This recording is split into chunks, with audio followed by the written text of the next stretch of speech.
नाज़रीन, आज हम मौजूद थे कराची के इस मसरूफ तजारती मरकज सदर में और यहाँ पे हमने देखा और आप लोगों को भी दिखाएगा किस तरीके से पार्किंग माफिया सरगर्म नजर आती है। पार्किंग माफिया की ये वो गुंडे हैं, ये वो अनासिर हैं, इनको गुंडा कहना इस वक्त गलत नहीं होगा कि किस तरीके से ये आवाम से 50 से 100 रुपए डिमांड करते हुए नजर आते हैं। आया कि अब यहाँ पे पार्किंग पूरे कराची में फ्री कर दी गई है और पार्किंग इस वक्त हर जगह फ्री होने के बाद फिर भी आवाम यहाँ पे मुश्किल के साथ यहाँ पे आते हैं और पार्किंग के नाम पे यहाँ पे ये गुंडे भत्ता लेते हुए नजर आते हैं। किस तरीके से आपने देखा कि जब इनसे बात की जाए तो ये आगे से लड़ने के लिए धड़ल्ले से धक्के देते हुए नजर आए और अपना दोस्त जमाते हुए नजर आते हैं, चाहे वो आवाम हो या हम।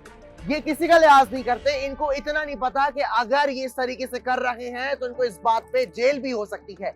आज के प्रोग्राम में हमने आपको दिखाया कि किस तरीके से गुंडा माफिया इस गरीब आवाम को लूट रहे हैं।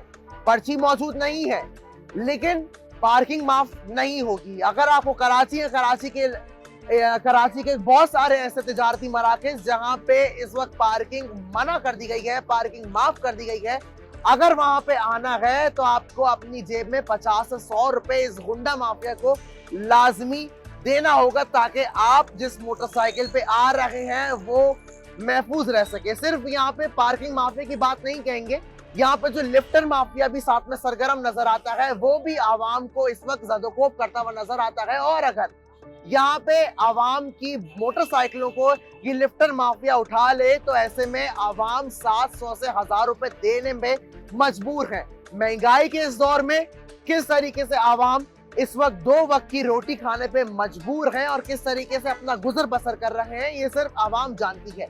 महंगाई ने किस कदर इस वक्त आवाम की कमर तोड़ दी है। ऐसे में अगर आवाम ऐसे तिजारती मराकज़ का रुख करती है जहां पे वो अपनी रोजमर्रा की अशिया ले सके तो ऐसे में ये गुंडा माफिया जो कि पार्किंग के नाम पे आवाम को तंग करते हुए और अपना दोस्त जमाते हुए नजर आते हैं, ऐसे में आवाम को ये लोग सिर्फ और सिर्फ ज़दोकोब करते हुए नजर आते हैं। पार्किंग माफिया के जो यहाँ पे ये गुंडे अपनी सब्ज और हरी रंग की और पीले रंग की टोपियां पहने हुए यहाँ पे मौजूद हैं। जब इनसे हमने बात करने की कोशिश की तो उन्होंने हमें सिर्फ ये बोल के अपनी जान छुड़ाने के लिए ये बोल दिया कि हम यहाँ पे दिहाड़ीदार मजदूर हैं और हम भी यहाँ पे ठेके पे काम कर रहे हैं। हम यहाँ से 15 से 2000 रुपए अपने यहाँ के ठेकेदार को देते हैं और हम यहाँ पे सिर्फ दिहाड़ी कमाते हुए नजर आते हैं। लेकिन यहाँ पे मेरा सवाल उस आला हुकाम से है कि क्या आला हुकाम तक हमारी इस आवाम की चीखों पुकार नहीं पहुंचती जो कि रोजाना यहाँ पे 50 से 100 रुपए इस गुंडा माफिया को पार्किंग के नाम पे दे रही है, या फिर आला हुकाम भी इस वक्त ख्वाबे खरगोश के मजे लेते हुए नजर आ रही है और ये सारा पैसा अपने बैंकों के अंदर, अपनी गद्दियों के अंदर महफूज करने में इस वक्त मसरूफ है। और आवाम जिस तरीके से पिस रही है, आवाम को पिसते रहने देने के लिए यहाँ पे सब कुछ किया जा रहा है लेकिन आवाम को रिलीफ के नाम पे कुछ नहीं दिया जा रहा।